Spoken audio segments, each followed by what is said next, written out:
திருமதி சு ஜோஸ்பின் மேரி பல்லவபுரம் புனித தெரசா மகளிர் மேல்நிலைப் பள்ளியில் முதுகலை ஆங்கில ஆசிரியராக பணிபுரிந்து வருகிறார்.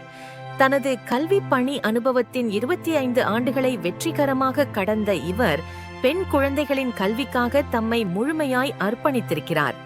பெண்ணுக்கு கல்வி வேண்டும், கல்வியை பேணுதற்கே என்றார் புரட்சி கவிஞர் பாரதிதாசன். அப்படி கல்வியையும் பேணி பெண்களையும் பேணுகிற பெரும் பணியைச் செய்கிறார் ஜோஸ்பின் மேரி. அதிக எண்ணிக்கையில் பெண் குழந்தைகள் பயிலும் பள்ளியில் தமிழ் வழியில் பயிலும் மாணவியருக்கும் ஆங்கிலத்தை ஆங்கிலத்திலேயே நடத்துவதுதான் இவரது ஆக பெரும் சாதனை. கல்வி சார்ந்த சமூக பணிகளுக்கு தாராளமாய் நிதி உதவி செய்கிறார். பெண் குழந்தைகளின் ஒழுக்கத்தில் கண்டிப்பான தாய் இவர்.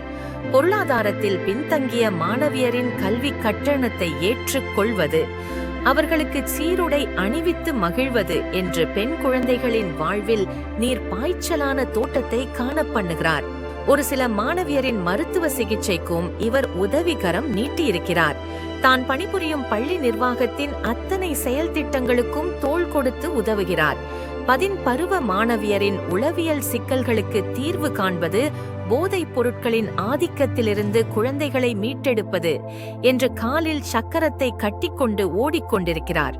தொடர்ந்து 25 ஆண்டுகளாக 12ஆம் வகுப்பு பொதுத் தேர்வில் ஆங்கிலத்தில் 100% தேர்ச்சியை இடைவெளியின்றி பெற்றுத்தரும் இந்த ஞான ஆசிரியருக்கு ஈகை ஆசிரியர் விருது வழங்குவதில் மகிழ்ச்சி அடைகிறது நமது ஈகை ஃபவுண்டேஷன்ஸ்.